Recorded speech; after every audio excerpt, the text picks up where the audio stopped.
Hi friends, இன்றைக்கி கோங்கரா பச்சடி எப்படி பண்ணுறதுன்னு பார்க்கலாம். கீரையை ஃபுல்லாக க்ளீன் பண்ணி வாட்டரில் ஃபுல்லாக டிப் பண்ணி வச்சுருக்கேன்.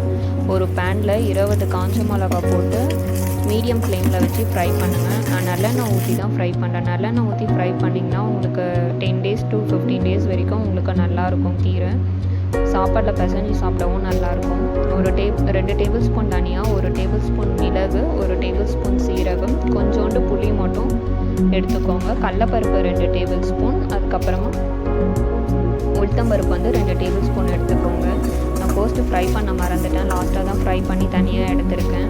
ஒரு பிளேட்டில் போட்டு கொஞ்சம் நேரம் ஆற விட்டுருங்க. ஏன்னா மிக்சியில் ஹீட்டில் போட்டிங்கன்னா மிக்சி உங்களுக்கு ரிப்பேர் ஆகிடும். கொஞ்சோண்டு கருவேப்பிலையும் போட்டு நல்லா வதக்கிடுங்க.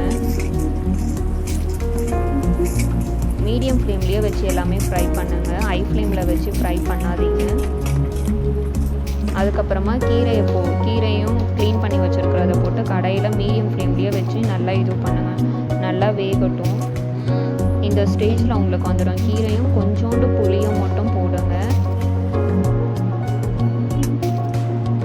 இது கடாயே பிடிக்கல, ஃபுல்லாக இதுவாகிடுச்சு கீரையே. நீங்கள் மீடியம் ஃப்ளேமில் வச்சிங்கன்னா ஃபுல்லாக வதங்கிடும்.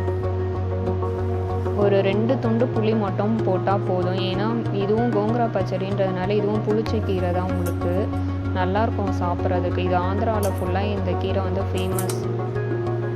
நல்லா வதக்கிடுங்க. அதே வானிலையில் பார்த்தீங்கன்னா கொஞ்சோண்டு நல்லெண்ணெய் ஊற்றி கார்லிக் மட்டும் போட்டு நல்லா ஃப்ரை பண்ணி எடுத்துடுங்க. நீங்கள் பிளேட்டில் ஆற வச்சிங்களா, அந்த மசாலா ஃபுல்லாகவே மிக்சியில் போட்டு அரைச்சிட்டு இந்த கீரையோடு நல்லா மிக்ஸ் பண்ணி, கீரை வந்ததுக்கப்புறமா மிக்ஸ் பண்ணிவிடுங்க. மிக்ஸ் பண்ணிவிட்டு திருப்பி நல்லா மைய விடுங்க. நல்லா பார்த்திங்கன்னா நல்லா இதுவாகிடும். உங்களுக்கு கீரை ஃபுல்லாக நல்லா வதங்கிடும். இப்போ நீங்கள் என்ன பண்ணாலும் ஃப்ரிட்ஜில் ஸ்டோர் பண்ணி நீங்கள் வச்சு சாப்பாட்டில் பிசைஞ்சு சாப்பிட்டுக்கோங்க. தேவையான அளவு உப்பு மட்டும் போட்டு நல்லா சாப்பிட்டிங்கன்னா உங்களுக்கு டேஸ்ட்டாக இருக்கும், காரமாகவும் இருக்கும். நெக்ஸ்ட் வீடியோவில் என்ன ரெசிபின்னு பார்க்கலாம் ஃப்ரெண்ட்ஸ். தேங்க்யூ.